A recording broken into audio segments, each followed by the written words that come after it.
Hey guys, in this video I want to talk about the pros and cons of a wrist strap release and a thumb release and what I prefer for hunting. I also want to say right off the bat that if you're a target archer, I'm basically just going to recommend a thumb release. I find it's a lot easier to get repeatable surprise release that's going to help you avoid target panic and probably just make you a better archer in the long run. So if you are a target archer, I'd recommend a thumb release. Just because you don't have to deal with any of the factors that you might when you're in a hunting situation, like gloves or a walking animal or anything along those lines. But I'll get into it now, and I'll start off with the pros of the thumb release. And like I said, it's very easy to get a surprise release with a thumb release. I think it's less natural to try to punch the trigger when you're using your thumb rather than your index finger, just because I think that's what we've become accustomed to. So it's easier to just start off with a thumb release and get a surprise release just by, what I used when I was using the thumb release is I just put pressure on it after getting it full draw on my anchor point. I put a little bit of pre-pressure on the trigger and kind of relaxed my hand and just pulled through the shot, and eventually it would break and hopefully hit the bullseye. But very easy to get a surprise release with this, so that's definitely a big pro. Another pro might be for some people, they can hook it onto their D-loop or leave it in their pocket and it'll be out of their way. A lot of people like that and prefer that for hunting. I couldn't have that when I used it. I've used both of these releases quite extensively, and I used this one basically exclusively for a whole year. And over the summer, when it was getting hot out, it's made out of metal and it's pretty smooth. So I would draw back, and this happened to me twice. I got anchored and I was using my firing sequence basically, where I kind of relaxed my hand and pull through, and my fingers were sweaty because it was hot out, and I actually let go of the release at full draw. And that happened to me twice. And the first time, I think it just flew by my bow and nothing got hit, nothing was broken, I didn't get injured. The second time, it ended up hitting my quiver, and it broke the carbon tube in my tight spot quiver. And one thing I want to say is tight spot was just amazing with this whole experience.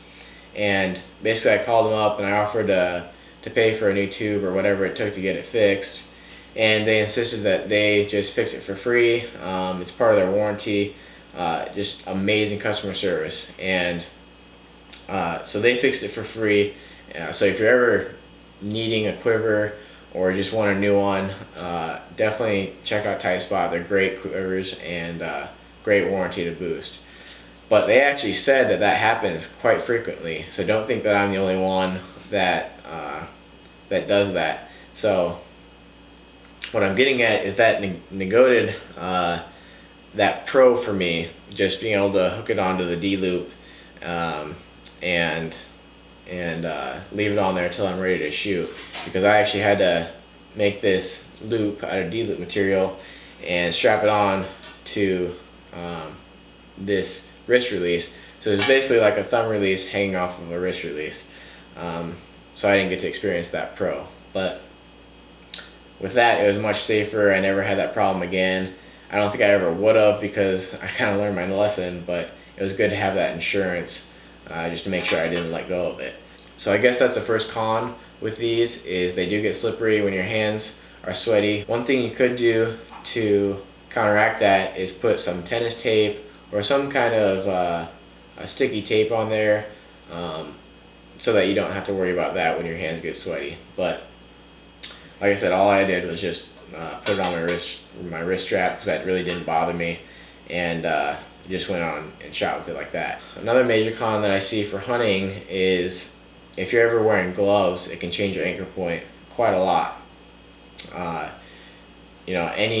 Most of the time your anchor point for these is your index finger and your middle finger, right in between your knuckles, create just kind of a dip, and you kind of put that on your draw line. That's what most people use.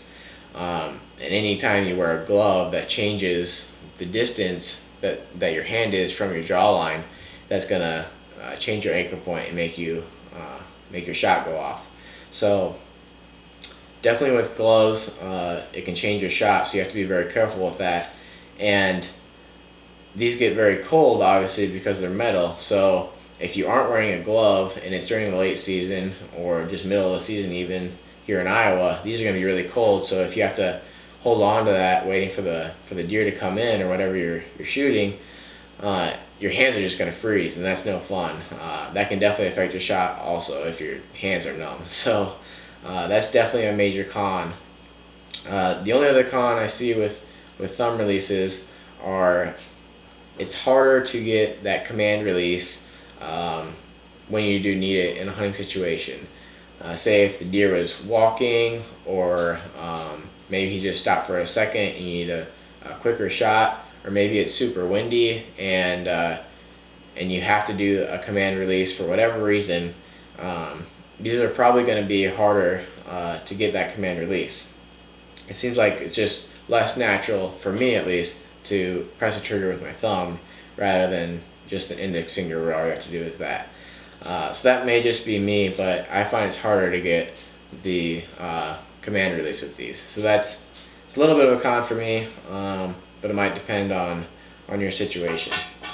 Now moving on to the wrist strap, a pro for me is I can do both a command release on this and a surprise release.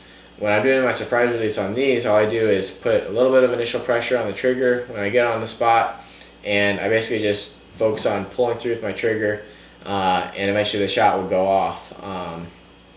And you know, that takes a lot of practice. It's a lot harder, in my opinion, to get a surprise release with an index finger than it is with a thumb release. So it definitely takes more practice, but it can be done. So I like how I can do both a command and surprise release with the index finger, and I don't have to really worry about only being able to choose one of those. Another pro for me is I like how it's always on my release. It seems like it's always ready to go. I don't have to worry about where it is. All I do is just raise my hand up, and this is a hook, so all I have to do is hook it on and I'm ready to shoot. So it's really quick for me.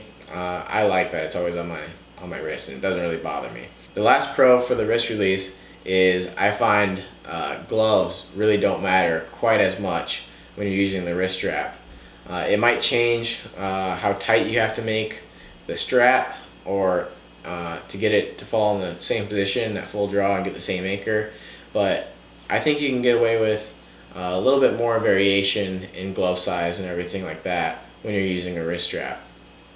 It's also, if you prefer to just not shoot gloves at all, it also won't get near as cold as a thumb release will with the metal body. So you don't have to worry quite as much about your hands just freezing off and getting numb. So that's definitely a major pro. Moving into the cons, some people it's a con for them to have it on their wrist at all times. Like I said, I really don't mind, but that's basically just personal preference. The only other major con that I see with a wrist strap release is it's a lot easier to develop bad habits. A lot of people can't master the surprise release with the wrist release, so they just command it all the time. And for a lot of people that won't ever affect them, but for some that can lead to bad habits where they hover above or below the spot and then try to drive by it, as they say, and just punch the trigger. And it's not as consistent when you do that. So a lot easier to develop bad habits with this because it is easy to just punch the trigger. So that's the major con I see for this one, and that really does it for the cons. So now to talk about both for a second, there's a little bit of a debate when people are talking about which you can draw more weight easier with, and in my experience it really doesn't matter. Like I said, I have a lot of experience using both, and in my opinion it's going to be easier to draw more weight with whatever you're comfortable with. And if the thing that's limiting you when you're drawing weight is what type of release you're shooting, you probably shouldn't be drawing that weight anyway. So in my opinion, that really doesn't matter. So to wrap this up, basically my preference for hunting is a wrist strap release. If I was doing only target archery, I might reconsider that and use a thumb release, but for hunting I like just being in basically total control, and I'm just a little bit more confident with the wrist release. So that's my preference, but if you can, try both of them. Maybe you can get a cheap thumb release and just try it out for a while. Try to get a good shot sequence and really give it time so you can make your decision accurately. But try to give both of them a try. If you can't, hopefully this video is helpful and pointed out some of the pros and cons of both, and you can make your decision that way. But if you like the video, make sure you hit the thumbs up button. Make sure you let me know if there's any video ideas that you guys want me to do, and I'll be sure to read them. I read every comment and try to reply to most of them. But anyway, thanks for watching, guys. Make sure you subscribe to Brunk Outdoors.